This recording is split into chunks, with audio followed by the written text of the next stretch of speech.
Peter Finnan here for IrishGolfer.ie, and we're here today to look at the new TaylorMade product for 2020, the SIM and the SIM Max driver. TaylorMade tour staff have been testing this product for the last 2 or 3 months, so we took a trip up to Hollywood Golf Club in Northern Ireland, the home of Rory McIlroy, to have a chat to Rory about his testing and what he'll be using for 2020.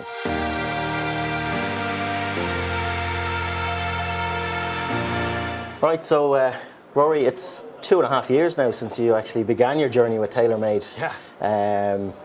Looking through, I suppose, the evolution of the clubs you've used over the last 2.5 years, your 2019 bag setup, you really got comfortable with it. Your Spider X worked, your high toe wedges, your irons, everything really came together last year, and your strokes gained were, you know, you're in that 2.5 zone strokes gained for the season. It's probably the best this decade from any player.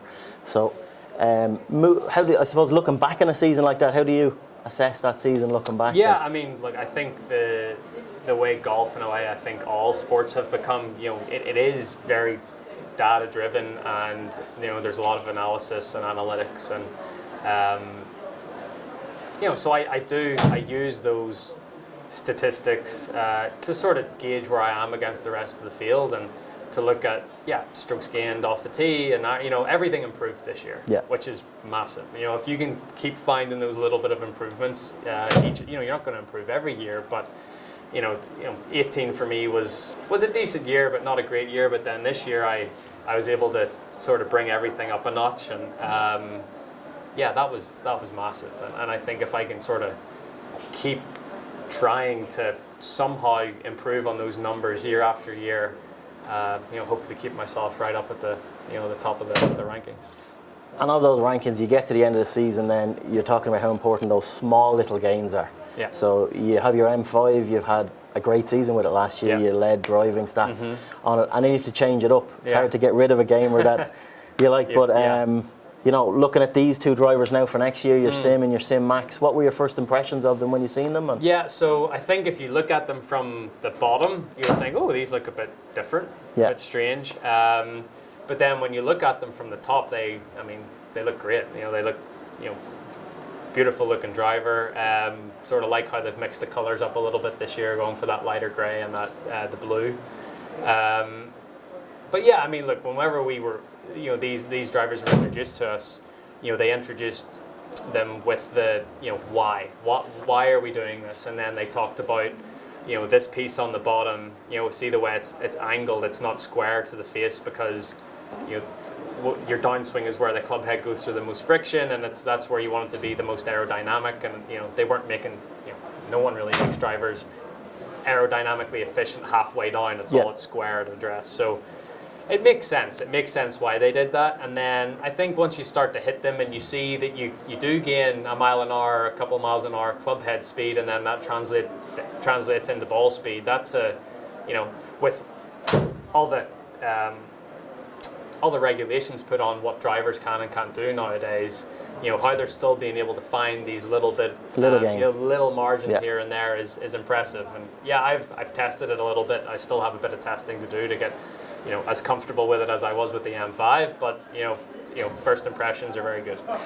And from your own testing, you have picked up a mile or two here or there, based on the aerodynamics and the different weights. And I have. I think, you know, one of the big things that came out of this year in equipment testing was the whole, you know, what happened to Xander at the Open and stuff, and the creep and all that. So I think TaylorMade are just very aware of, you know, we have to, you know, we can't do anything to compromise that. So to be able to think of other ways around just making the face thin, or, you know, is okay, what can we do with the club head to make it move faster through the air? And you know, I think it's very smart what they've done, and obviously club head speed should relate to ball speed, which should relate to distance. So and in your own testing then, you've so which model have you opted for so far? For whatever reason, I went with the SIM Max. It was the one that I sort of resonated towards a little bit more than the SIM, which is different because I've used the M3 and the M5, and the SIM is obviously that replacement. The SIM Max is more of the M6 replacement. But for whatever reason, I got a little more comfortable with the SIM Max, and again, still some testing to be done, but that's sort of what I'm gravitating towards at the minute. And what was it, spin rates, or was it launch rates, or what did you find, or just more comfortable looking at it? No, I mean, they look very similar. Yeah. I think the Sim Max has a slightly different profile than the Sim, so I think that sort of, I think I like that a touch more. It's got a little bit of a longer, from back to front, where Yeah. the Sim's a little more of a rounded sort of pear-shaped head. And yeah, it was the one I hit it. I just hit it better, and that was when I was like, okay, I like the ball flight. I like I like what it's doing for me. And as I said, I've still got a little bit of testing to do, Yeah. but It's looking that way. it is looking like the Sim Max. And on the fairway woods, then on your 3-wood, have you tested on those A ones yet? little bit, not much. Again, it's hard, going from I had the M6 3-wood in play, and Yeah. it was one of the best 3-woods I've ever played. Not the best 3-wood I've ever played. So it's going to be hard for me to change from that. It's something's going to have to really stand out. But one thing that I have loved I was just going to ask you that. the Rescue Club. The guys told me when they built one to your spec when you were there, and you ended up taking it with you. Yeah. So it's an unusual move, but you just like it. It's weird. I actually played with it last week over in Florida. I've never been a rescue or a hybrid guy. I'm a bit of a traditionalist, and I'm like, I don't think there, at least in the pro game, like I don't know if there's any room in the pro game for them. We're all professionals here. We should be able to hit a long iron off the deck. Yeah. But I picked this thing up, and it was just rocket launch. It's unbelievable. Yeah. Just so good. So, I mean. And do you think you'll put that in play at the start of the season? I think for certain golf courses, why not? If you can get this thing, and I can flight it, I can hit it low, I can hit it high. So certain tournament in April. It's like a 3-iron that is as easy as to hit as a 7-iron. It's very easy to hit. So I guess if the technology is out there, why wouldn't you use it to try to help yourself get better? It's a certain tournament in April, it might be eyeing up. It could be, you never know. And looking into next year again, outside of your woods and stuff like that, have you made any other changes through your bag so far? Wedges here? So I'll probably go from, I was sort of high toe / mill grind last year. So I'll probably transition to the mill grind 2s. That raw finish, raw face? Yeah, the raw face. And there's a few different finishes as well. Yeah. There's the black one I've been playing around with. And so I'll probably transition into the mill grind 2s, which is exciting. And then the 730s will probably just stay the same. I've been playing those, and they've been working well. And then it's the Spider's going nowhere. I had my best putting season ever, and I'd be stupid to change that. So and that's been a big part. The Spider's been once I started using that Spider X at the start of last year. My putting, it was getting there, but I think it definitely brought it to another level. So putter's going to stay, irons will stay the same, and then obviously transition to the new woods, and who knows, maybe get that rescue in there at some point. So now that we've seen what Rory is gaming for 2020, let's take a look at the key technology in SIM drivers for 2020.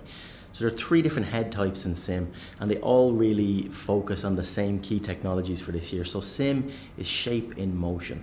So it's really all about the aerodynamics and the forgiveness in this product. But to really understand SIM, you have to go back over the last decade of innovation with TaylorMade and have a look at the different things that they've implemented in different areas to get to this point. So like if you go back when TaylorMade 5 years ago finished really with a titanium, and they went for the carbon composite crown. So that carbon composite crown is now in its 5th generation with TaylorMade, and they really have refined that process, weight saving, able to drive it further back. That was one element of it.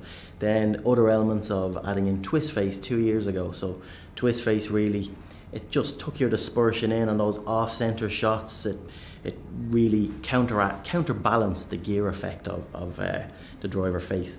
Then last year they went with speed injected twist face, which brought the driver face right up to the COR limit and really took it onto that ball speed maximum output that they could get. So from a ball speed point of view, they really have ticked all the boxes up to here. So there wasn't many areas they could go with from the face side of the club. So really they've focused on the aerodynamic angle for this year and forgiveness. So looking at the base of the club, at this Inertia Generator, this asymmetric design as TaylorMade refer to. So the dual purpose that it serves is, number one, it gets the weight as far back as possible and as low as possible, lower than it's ever been over the last 5 years in any of the TaylorMade products. Then on top of that, it's the way this is set, it's offset by 20 degrees from the club head. And the reasoning for that is to really maximize that club head speed through the hitting area. So the last 3 feet of if we take Rory, for instance, you look at this photograph of Rory McIlroy. So he's about to put the afterburners on, pull the trigger through impact in this. So that last 3 foot, he really with his driver goes from about 90 mile an hour upwards of 120 mile an hour.